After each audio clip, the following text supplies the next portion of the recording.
मेरे विद्यार्थियों, हम अवमंदित सरलतावर्ती दोलक के बारे में बता रहे थे। तो अवमंदित सरलावर्ती दोलक में क्या किया, ब्रीफली फिर मैं आपको समझा देता हूँ, क्योंकि इसमें हम क्रिटिकल डैम्प्ड केस के बारे में पढ़ेंगे कि क्रांतिक अवमंदन स्थिति होती है तो उस स्थिति में क्या होता है कि दोलक किस प्रकार की गति करता है। तो इसके लिए मैंने क्या किया, सबसे पहले जो सिंपल हार्मोनिक मोशन था उसके अंदर तो एक फोर्स कार्य करता है, इसके अंदर क्या होता है, restoring force F equal to minus का kx, तथा दूसरा फोर्स कार्य कौन सा करेगा, अवमंदन बल कार्य करेगा। इन दोनों को F equal to F R plus F D के अंदर अप्लाई करता हूँ। अप्लाई करने के बाद में मेरे पास अवमंदन का जो समीकरण प्राप्त होगा वो प्राप्त होगा D square X upon D T square plus में lambda upon M D X upon D T plus K upon M into X equal to 0।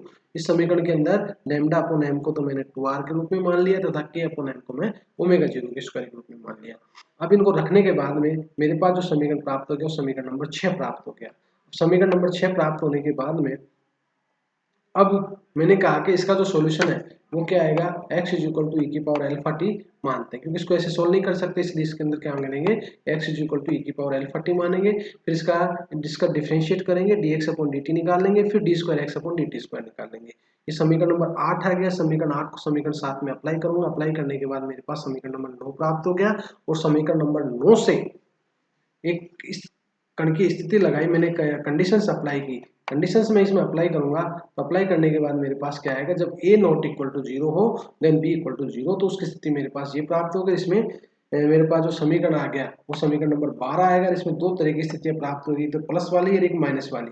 जब प्लस वाली स्थिति होगी तो समीकरण नंबर 13 के अंदर देखिए, जब प्लस स्थिति होगी तो कोफिशिएंट से के रूप में ये वैल्यू प्राप्त हो जाएगी, और जो नेगेटिव वैल्यू होगी उससे समीकरण नंबर ये प्राप्त होगी। ये इसलिए होगी क्योंकि अल्फा की वैल्यू में इस समीकरण नंबर 8 का जो फर्स्ट पॉइंट था x इक्वल टू ई की पावर अल्फा टी, इसमें मैं अप्लाई करना चाहता हूँ।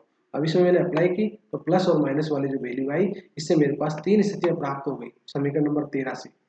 तो पहली स्थिति प्राप्त हो गई जब r लेस देन ओमेगा 0 होगा, जिसे अंडर डैम्प्ड क्या कहा, जिसे न्यून अवमंदन स्थिति कही। दूसरी स्थिति जो मैं आज पढ़ूंगा वो क्रांतिक स्थिति के बारे में पढ़ेंगे, क्रिटिकल डैम्प्ड केस क्या होता है, उसमें किस प्रकार की जो अवमंदित सरलावर्ती दोलक है वो किस प्रकार की गति करेगा इसके अंदर क्रिटिकल केस में। और तीसरी स्थिति इसके बाद में अपन स्टडी करेंगे कि किस प्रकार से जो अवमंदन बल है वो प्रत्यावर्तन बल से अधिक होने के बाद में उसमें किस प्रकार की गति करता है दोलक। तो सबसे पहले मैं अब सेकंड स्थिति के बारे में पढ़ूंगा। तो फर्स्ट स्थिति मैंने जो थी वो सोल्व की थी। सोल्व करने के बाद में इससे मेरे पास जो समीकरण प्राप्त हुआ वो सरल आवर्त गति का प्राप्त हुआ। इसलिए मैं कहूंगा कि अंडर डैम्प्ड केस के अंदर जो अवमंदित सरल आवर्ती दोलक है वो एक तरीके से सरल आवर्ती दोलक की तरह व्यवहार करता है। अब मैं सेकंड केस के अंदर देखिए क्रांतिक अवमंदन स्थिति के बारे में पढ़ूंगा, critical damped case. Critical damped case का मतलब हो गया कि आर का मान है जो लगभग ओमेगा 0 के बराबर प्राप्त है। तो उस स्थिति में क्या होगा, सन्निकट है। सन्निकट का मतलब यदि अवमंदन आर सन्निकट तो ओमेगा 0 के बराबर है तो under root R square minus omega 0 square equal to H के बराबर हो गया, जो कि लगभग किसके बराबर प्राप्त होगा, 0 के बराबर होगा। तो मैंने क्या किया कि जहां भी समीकरण नंबर 13 के अंदर जहां भी under root R square minus का ओमेगा 0 स्क्वायर है उसके अंदर मैं एच अप्लाई करूंगा। तो एच अप्लाई करने के बाद में मैं यहाँ पे समीकरण नंबर 13 में एच अप्लाई करता हूँ। समीकरण नंबर 13 का है जहां भी आर स्क्वायर माइनस का आर स्क्वायर माइनस का ओमेगा 0 स्क्वायर आता है, वहां पे मैंने क्या किया, एच अप्लाई किया। तो इसको मैंने एच कह दिया, इसको भी मैंने क्या कह दिया, under root R square minus का इसको मैंने एच कह दिया। एच करने के बाद में मेरे पास जो इक्वेशन आया वो इस प्रकार का प्राप्त हुआ, e की पावर माइनस का rt तो बाहर कॉमन आ ही गया, a इंटू ये प्राप्त हो गया 1 प्लस में x की पावर n, इसी प्रकार से प्लस में b इंटू में 1 प्लस एक्स की पावर n। तो एक्सपेंशन वाला मैंने फॉर्मूला अप्लाई किया, 1 प्लस एक्स इंटू एक्स की पावर n का मतलब क्या है, 1 plus N X plus N into N minus का 1 upon factorial 2 into X square plus N into N minus का 1 अपॉन में फैक्टोरियल 3 इंटू में एक्स स्क्वायर। ये मैंने इसमें अप्लाई किया। अप्लाई करने के बाद में इसी प्रकार से दूसरे वाले पार्ट में जो नेगेटिव वैल्यू थे वो अप्लाई किया। अप्लाई करने के बाद में ये समीकरण प्राप्त हो गया, और इसके अंदर मैंने क्या किया कि जो h के उपेक्षणीय होने के कारण जो मैक्सिमम h स्क्वायर से अधिकतम जितनी भी घातें थी, h स्क्वायर व उससे h स्क्वायर से अधिक जितनी भी घात थी, उन सभी पदों को मैंने क्या कर दिया, नेग्लेक्ट कर दिया। क्यों? क्योंकि h का मान बहुत कम होता है। h का मान किसके बराबर होता है, लगभग 0 के बराबर होता है, इसलिए एच स्क्वायर और भी छोटा हो गया, इसलिए उस वैल्यू को मैं नेग्लेक्ट कर देता हूँ। नेग्लेक्ट करने के बाद में मेरे पास जो समीकरण बच गया वो बच गया इससे x इक्वल टू e की पावर माइनस का आर टी इंटू में दिस वैल्यू p प्लस में q इंटू टी। क्यों? क्योंकि p बराबर तो क्या आ गया a प्लस बी, p से तो आ गया a प्लस बी तथा q से क्या आ गया a माइनस बी इंटू में h। तो मेरे पास समीकरण आ गया x is equal to e की पावर माइनस का R T into P plus Q into T. तो समीकरण नंबर जी आ गया। अब इस समीकरण से मैं क्या सिद्ध करना चाहता हूं कि दोनों के प्रारंभिक समय t के लघु मानों के लिए विस्थापन का मान समीकरण 18 के द्वितीय पद के कारण, देखो होता क्या है कि मैंने विस्थापन और समय के मध्य फिर मैंने क्या किया, एक ग्राफ प्लॉट किया विस्थापन x और t के मध्य।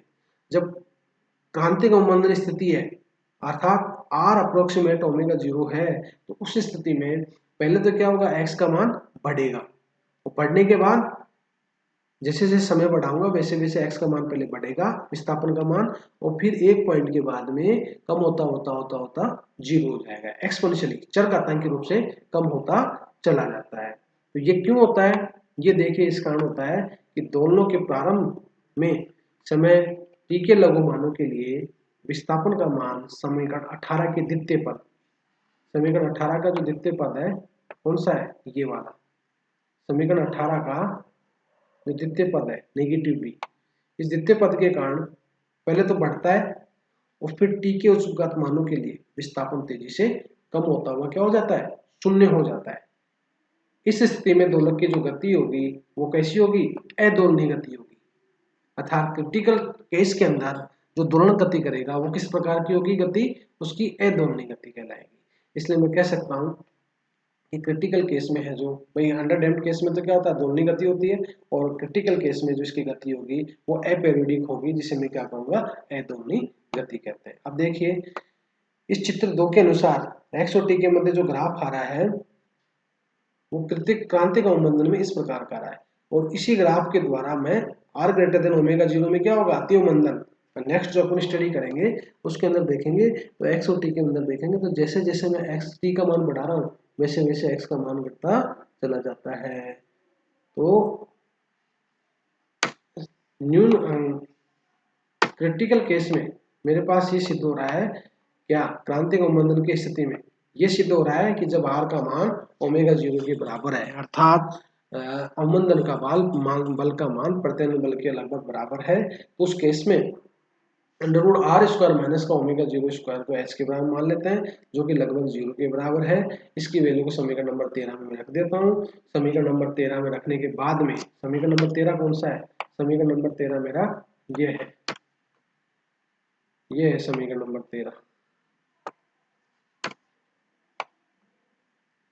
इस समीकरण नंबर 13 में जहां भी under root R square minus का ओमेगा 0 स्क्वायर होगा वो एच के बराबर रख देता हूं मैं, यहाँ भी क्या रख देंगे, इसके बराबर under root R square minus का एच के बराबर रख दूंगा। तो ये वैल्यू कन्वर्ट होगी और होने के बाद में मेरे पास जो आएगा वो क्रांतिक अवमंदन स्थिति में मेरे पास ये रिजल्ट प्राप्त होगा, और इसमें ये वैल्यू तो मैं बाहर ले लूंगा, एक्स इज इक्वल टू आ जाएगा e की पावर माइनस का आर टी तथा A into 1 plus H T plus में एच टी इंटू में एच स्क्वायर की आगे की गाते प्लस बी इंटू में 1 माइनस का एच टी इंटू में मैक्सिमम गाते। अब इसमें क्या हो गया कि एच का मान उपेक्षणीय है, उपेक्षणीय का मतलब बहुत कम है, बहुत कम होने के कारण क्या करेंगे कि इसके नेक्स्ट पदों को छोड़ देते हैं और ये समीकरण कन्वर्ट हो जाएगा एक्स इज इक्वल टू ई के पावर माइनस का आर टी इंटू 1, इसमें तो ए बच जाएगा ए इंटू 1 प्लस एच टी, और इसमें बच जाएगा बी इंटू 1 माइनस का एच टी, ए प्लस बी वाला पद बच जाएगा, एक दूसरा बच जाएगा ए माइनस का बी इंटू में एच। तो इस समीकरण को कन्वर्ट होके इसके अंदर कन्वर्ट होके ये इस पार्ट में चला जाएगा एक्स इज इक्वल टू ई की पावर माइनस का आर टी इंटू में P plus Q into T. अब समीकरण नंबर जो 18 प्राप्त होता है ये समीकरण नंबर 18, जिसके अंदर जहां पे p बराबर तो है a प्लस बी, दो नियतांक है a और b का दोनों का एडिशन है, तथा q का मान है जो a माइनस बी का जो कोफिशिएंट्स है उनको मल्टीप्लिकेशन h है। इस समीकरण नंबर मेरे पास 18 प्राप्त हो गया। x और t के मध्य ग्राफ जो प्लॉट करते हैं तो मेरे पास किस तरह का फिगर आता है क्रांतिक अवमंदन स्थिति में कि q के इस नेगेटिव पार्ट b के कारण पहले तो x का मान बढ़ता है और फिर धीरे धीरे धीरे धीरे कम होता जाता है। ये क्या है, क्रांतिक अवमंदन की स्थिति प्राप्त होती है। ये इसलिए होता है क्योंकि इसके दूसरे पार्ट के कारण ये होता है, इसलिए मैं इसको कहूंगा कि पहले तो बढ़ता है, x का मान बढ़ता है विस्थापन का और फिर धीरे धीरे एक्सपोनेंशियली कम हो जाता है। तो इसके कारण इसे अदोलनीय गति कहते हैं, एपिरियोडिक मोशन कहते हैं। तो ये क्या कहलाएगा, क्रिटिकल केस के अंदर, क्रिटिकल डैम्प्ड केस में दोलक की जो गति होगी, अवमंदित दोलक की जो गति होगी वो अदोलनीय होती है। अब इसके बाद में हम तीसरा ओवर डैम्प्ड केस पढ़ेंगे, उसकी स्टडी करेंगे। धन्यवाद।